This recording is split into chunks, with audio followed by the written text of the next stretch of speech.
Hello, this is Ken Ferrie with this week's Boots in the Field report. Another week of some good temperatures leading to a strong growth in most cornfields. And many growers are starting to see some of that yellow corn improving, throughout the week as the days went on. April planted corn is now pollinating, while May corn is 2 to 4 leaves from tassel. Some ponded areas are continuing to show yellowing after the oxygen has returned to the soil. Now this yellowing could be and or sulfur related. Again, yellow on the top, green below, that's sulfur. Pale green top to bottom, with those bottom leaves cannibalizing down that midrib is nitrogen. If both symptoms are present, it could very well be both. Adding nitrogen to a sulfur deficiency won't fix a problem. With plant pictures, we can diagnose the deficiency for you. A quick nitrate sample will help us identify how deficient we are if it's a nitrogen situation. Some of these ponds are gone. They're just stunted so badly they aren't worth saving. Other fields still have good stands and potential. With a little help, we can salvage a lot of yield. So don't walk away from a growing crop. The payback to turn this corn back green will be good.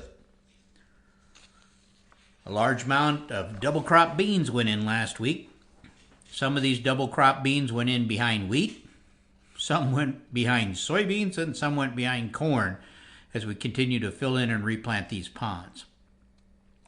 If possible, I do recommend planting something in these ponds to help manage the weeds and rebuild the soil biology after being drowned out. Ponds that are in the middle of the field and they're not accessible without doing substantial damage to the good crop, or again, I'd recommend seed some covers with the drone. Many growers are frustrated on how long it's taking some of these soybean fields to rebound from all the wet soil compared to how quick the corn is making its move. And when soybeans get stopped by no oxygen in the soil, it always takes longer to put them back on track. We first must rebuild the soil biology, especially rhizobia bacteria, and then we have to rebuild the root system, and then we got to rebuild the nodules. We're starting to see a lot of nodules coming back, especially in that upper inch or two in the soil, the first ones to be able to rebuild. So many of these ponds, I suspect, will show improvement by the end of next week. And the question is always, do we wait for them to recover before spraying the weeds? Well, that'd be nice. I would spray the weeds based on size. Don't let these weeds get any bigger. The replanted ponds have emerged quick, hoping they won't go underwater again. Digging roots this past week, we've seen some substantial rootworm feeding in several rotated cornfields.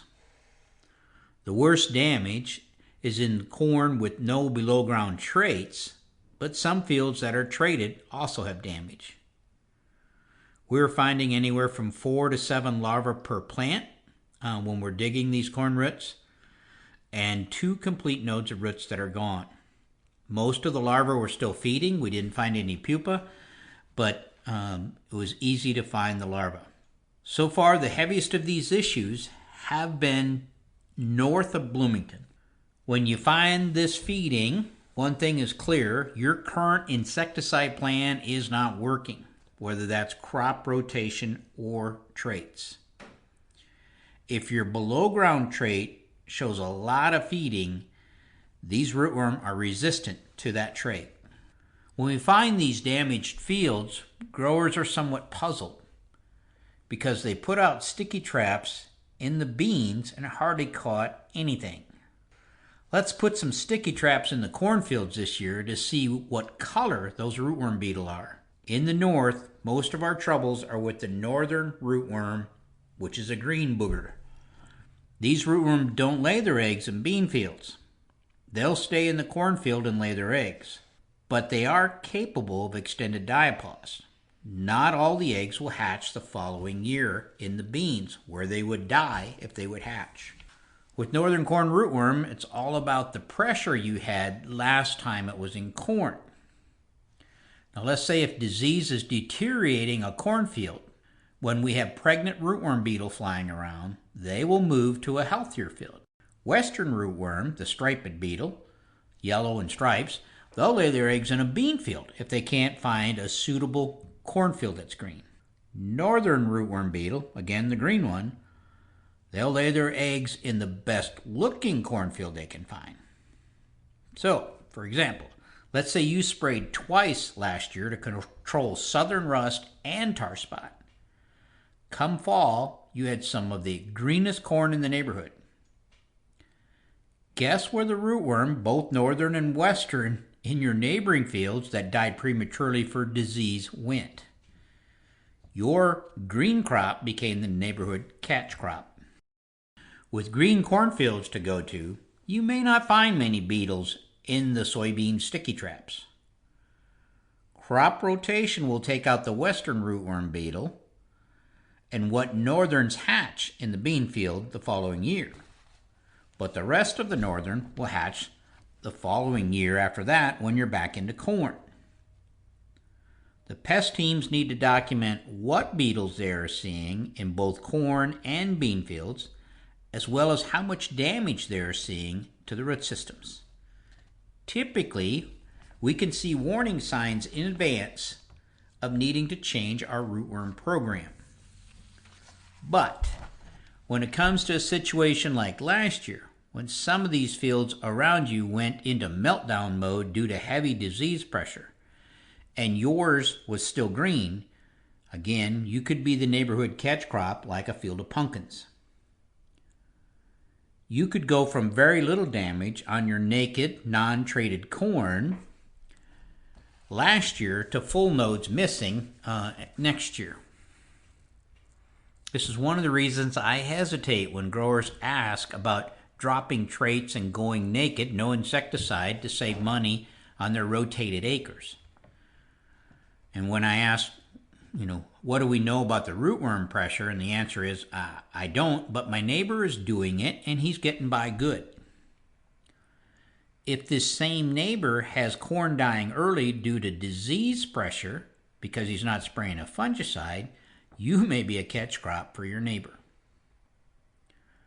So pest teams paying attention to sticky traps in both crops in late August and doing root inspections and feeding, looking for feeding, are all good tools to help us make the call on what we can do to cheapen up our rootworm control. Our April planted corn is getting pollinated now, and May corn will start in 10 days, 2 weeks. This is go time for all pest teams. Fields pollinating now, we need to be sure that we're not dealing with any silk clippers. Silk clippers, again, like rootworm and Japanese beetle. Fields that are 2 to 3 leaves from tassel, now is the time to evaluate again your current pest threats. We have found our first aphids in the world the last 2 days. So pull those whorls, unwrap them, looking for both the tassel and aphids. Aphids can change quickly, so knowing your pressure makes them easier to handle. If you see heavy rootworm feeding on the root system, expect to have heavy silk clipping. Silk clippers like fresh pollen, and they'll move from pollinated plants to fresh pollinating plants. The more strung out the pollination, the more trouble we have. Some of the April corn is uneven, so we're going to in the row, causing beetles to just keep migrating to later plants. In the water damaged corn, the population of beetles will migrate to those later pollinating ponds and replant areas. Many times growers replant the ponds but forget to watch the silk clipping and end up with poor pollination. In some of these ponds, again, you could go out there with the drone and spray them to protect them at a later pollination. Remember how these fields look when the water stress was at its worst. That is how they're going to pollinate. So pest teams, you're going to have to scout the ponds to help if you want to save them. On the disease front, many growers are spotting tar spot.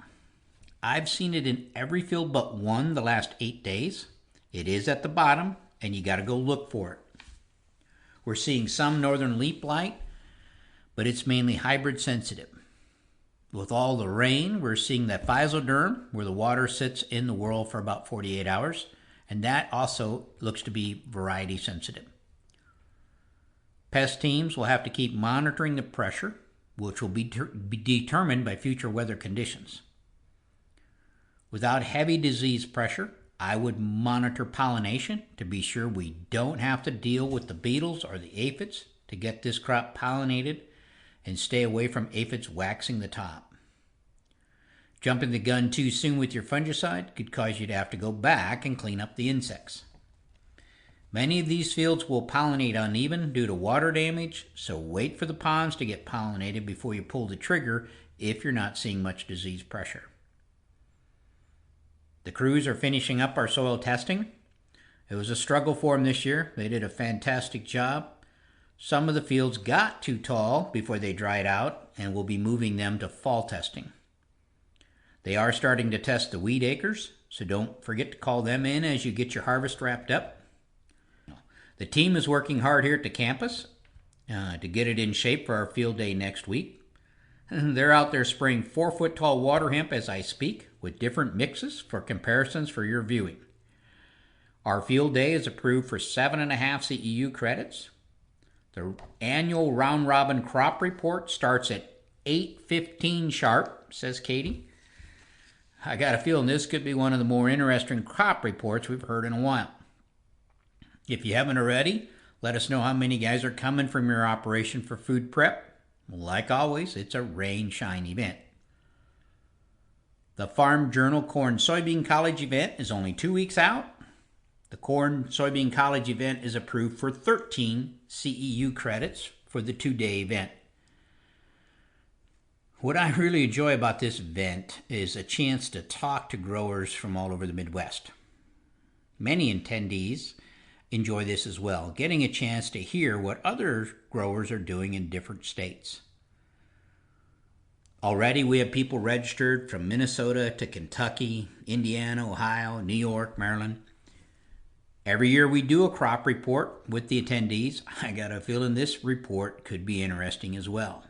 Here we can't get it to stop raining while many areas are in a drought.